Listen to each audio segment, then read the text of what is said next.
bahwa kepolisian ini kan masih orangnya Pak Jokowi, ya. Harusnya the man behind the gun atau orang yang menggunakan senjata itu, istilah dalam tanda kutip, itu harusnya orang yang dipilih oleh Bapak Prabowo Subianto.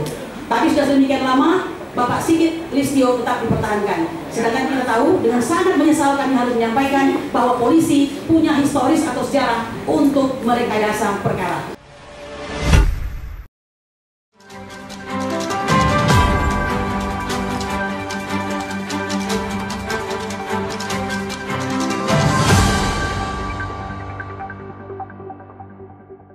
Racikan Berita 1. Bismillahirrahmanirrahim. Assalamualaikum warahmatullahi wabarakatuh.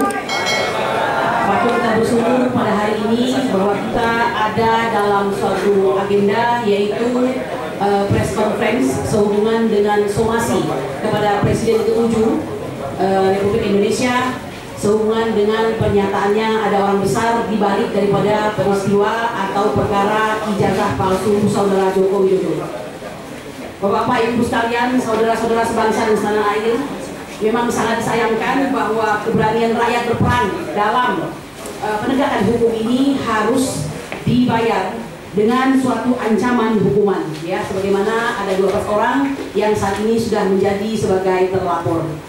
Saya ingin mengatakan bahwa kronologis daripada perkara ijazah palsu Joko Widodo ini tidak bisa dilepaskan kaitannya dengan seseorang yang mungkin suatu hari nanti insya Allah akan menjadi pahlawan.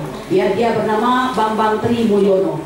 Ya, dan juga tentu saja ada keikutsertaan saudara Suginur atau Gus Nur di situ, bukan keterlibatan, tapi beliau sebenarnya adalah tonggak sejarah dari perkara ijazah palsu saudara Joko Widodo ini. Dimulai dari perkara 592 ini banyak digunakan oleh pihak lawan untuk mengatakan bahwa mereka memenangkan perkara ini. Padahal sebenarnya itu tentu saja tidak benar. Saya sebutkan perkara 592 itu pada tanggal Senin 14 November 2022 yang sudah berkekuatan hukum atau BHT pada tanggal 28 November 2022 kan cabut dalam rangka memikirkan segala sesuatunya. Ya, memikirkan segala sesuatunya karena akan ada kesulitan dalam kami nanti menyelesaikan perkara tersebut di Pengadilan Jakarta Pusat. Keputusan yang dimaksud adalah bahwa 1. Menyatakan gugatan penggugat dicabut, 2. Memerintahkan kepada Panitera Pengadilan Negeri Jakarta Pusat untuk mencoret perkara gugatan nomor 592 PDT 3 2022 PNJKTPST dari daftar perkara dan yang tersedia untuk itu. 3. Menetapkan biaya perkara sebesar Rp1.240.000. Jadi perkara ini cabut, bukan kami dikalahkan, ya. Nah, ini beberapa kali kami harus sampaikan supaya menjadi perhatian bagi saudara Yaakob Hasibuan dan kawan-kawan bahwa Anda semuanya tidak pernah memenangkan perkara ini. Bapak Ibu sekalian, singkat cerita, perkara berubah menjadi perkara pidana, di mana beban pembuktian itu menjadi beban bagi jaksa. Ya, sudah diketahui beberapa kali saya sampaikan di TV-TV nasional bahwa sesungguhnya jaksa tidak pernah berhasil membuktikan bahwa kedua orang tersebut, yaitu Bambang Tri dan Gus Nur, bersalah. Nah, saya ingin lompat sedikit.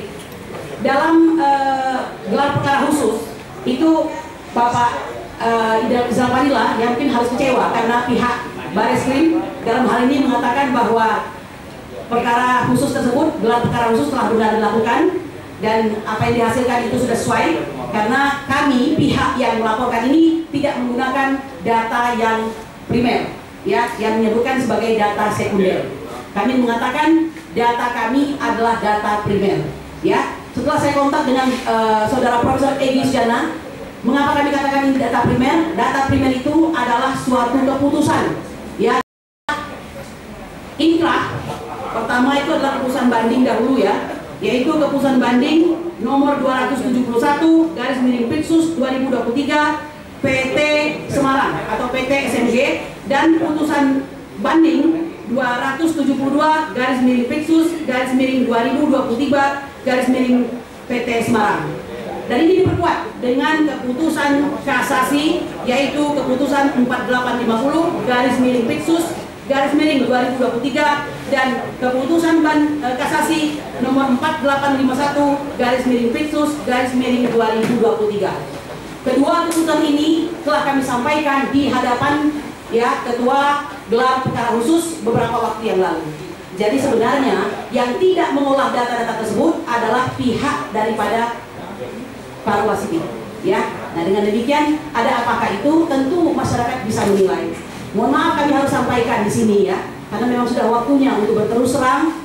Ada dua hal yang membuat hal tersebut menjadi runyam seperti ini. Pertama, ya kita sudah tahu bahwa, mohon maaf, bahwa kepolisian ini kan masih orangnya Pak Jokowi, ya. Harusnya the man behind the gun atau orang yang menggunakan senjata itu, istilah dalam tanda kutip itu harusnya orang yang dipilih oleh Bapak Prabowo Subianto. Tapi sudah sedemikian lama Bapak Sigit Listio tetap dipertahankan. Sedangkan kita tahu dengan sangat menyesal kami harus menyampaikan bahwa polisi punya historis atau sejarah untuk merekayasa perkara. Ya, jadi betul atau tidak silakan masyarakat menilai. Jadi kami memiliki data primer yang saya sampaikan tadi, keputusan banding dan keputusan kasasi. Ya, kalau yang dimaksud oleh kepolisian itu adalah ijazah saudara Joko Widodo, itu ada pada pemiliknya yang tidak mungkin kita merampas darinya, kan begitu. Nah, jadi itu yang bisa saya sampaikan. Kemudian Bapak Ibu sekalian, mengenai kedatangan kami ke Jogja, ini saudara ketua tim non litigasi kami tadi menyampaikan agar saya menyampaikan hal tersebut untuk bangsa Indonesia itu mengetahui bahwa kedatangan kami ke Jogja dan Solo itu adalah sangat formal serta diterima secara baik karena kami bersurat 2 kali, yaitu bersurat pada tanggal 24 Maret dan 5 April, ya, yaitu bersurat kepada UGM dan bersurat kepada saudara Joko Widodo sendiri. Mengapa beliau menerima? Harusnya itu kami artikan sebagai niat baik juga, kecuali niatnya menjadi tidak baik, ya.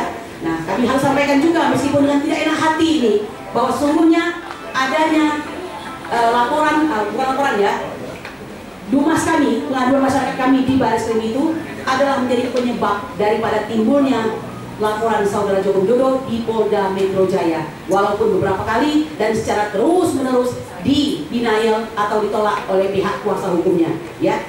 Karena apa? Kami mungkin belum banyak menyampaikan bahwa sesungguhnya kami sudah mengalami intimidasi di dalam rumah saudara Joko Widodo tersebut dengan mengatakan bahwa karena ini sudah ramai, maka saya akan menempuh jalur hukum.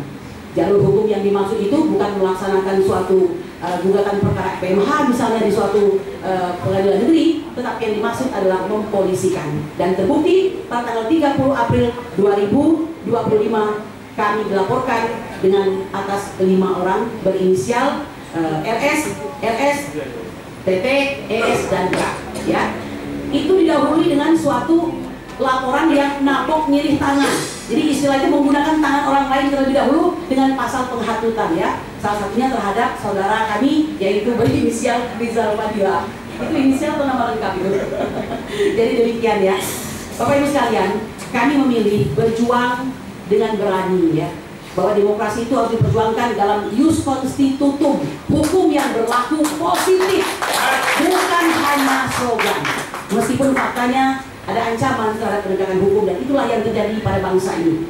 Saya kira apa yang disampaikan oleh ahli pengamat kriminal itu Bang Riza Indragiri tentang bagaimana wajah Polri hari ini bisa disimak itu.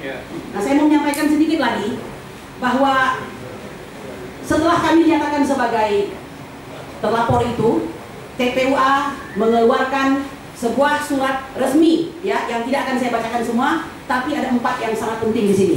Saya bacakan dahulu, ya. Surat resmi TPUA dalam hal adanya laporan polisi dari Joko Widodo tanggal 30 April 2025 di Polda Metro Jaya bahwa 1. Baik laporan ke Polres Metro Jakarta Pusat atas RS, RST, dan RF maupun RS, RST, ES, dan K seluruhnya berkaitan dengan dugaan ijazah palsu UGM Joko Widodo. Terkait dengan kunjungan TPUA ke UGM dan Solo, Surakarta, Jawa Tengah untuk mencari informasi, klarifikasi maupun verifikasi skripsi dan ijazah Jokowi, oleh karenanya harus selesai dulu pembuktian asli atau palsunya skripsi dan ijazah Joko Widodo, baik dari hasil forensik maupun ada putusan pengadilan tentang keaslian ijazah Joko Widodo dengan 2 gelar yang berbeda, doktorandes dan insinyur atau DRS dan IR. Selanjutnya, kami belum pernah membaca dan mengetahui bahwa saat tahun 1980 ada calon mahasiswa yang bernama Joko Widodo mendaftar di UGM, apalagi nama Joko Widodo diterima di UGM khusus teknologi kehutanan menurutnya. 2. TPWA telah membuat laporan berupa pengaduan masyarakat ke Barreskrim Mabes Polri tanggal 9 Desember 2024 dengan lampiran 1 bundel putusan pengadilan, lalu mengajukan 9 bukti tambahan pada tanggal 20 Maret 2025 dan 1 bukti tambahan pada tanggal 7 April 2025 dan 4 bukti tambahan pada tanggal 22 April 2025. Ketiga, atas laporan pengaduan dugaan skripsi dan ijazah palsu Joko Widodo dengan terlapor teradu Jokowi sebagai pelaku atau plagier atau dader, dugaan pembuatan skripsi palsu, serta Jokowi sebagai menyuruh atau down plagier atau penyerta atau media plagier untuk pembuatan yang diduga ijazah palsu, ini harus diproses terlebih dahulu sebelum pemeriksaan delik pencemaran nama baik dan fitnah. Pencemaran nama baik 310 KUHP /27 Undang-Undang ITE dan fitnah pasal 311 KUHP atau lainnya termasuk penghasutan pasal 160 KUHP harus ada pokok pidananya, suatu perbuatan pidananya saat penghasutan terjadi. Yang keempat terakhir, telaah saintifik Dr. Rismond baik font face Times New Roman yang belum ada atau digunakan tahun 1985, demikian juga dengan operating Windows yang baru digunakan tahun 1992 menyebabkan lembar pengesahan skripsi Joko Widodo terindikasi kuat palsu.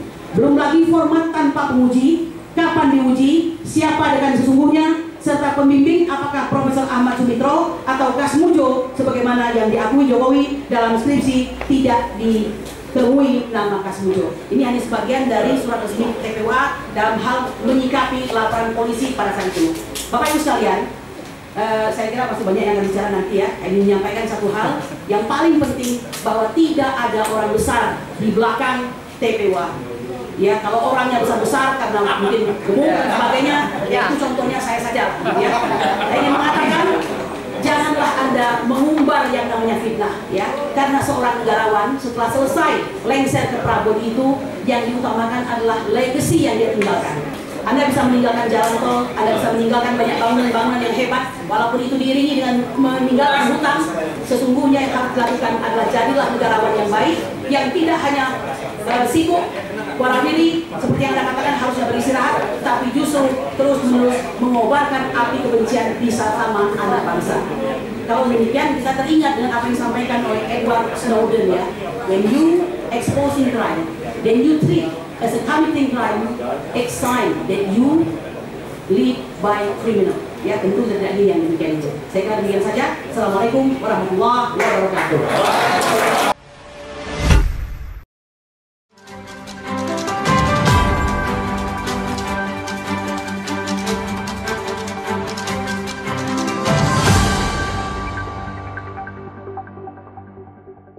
Racikan Berita 1.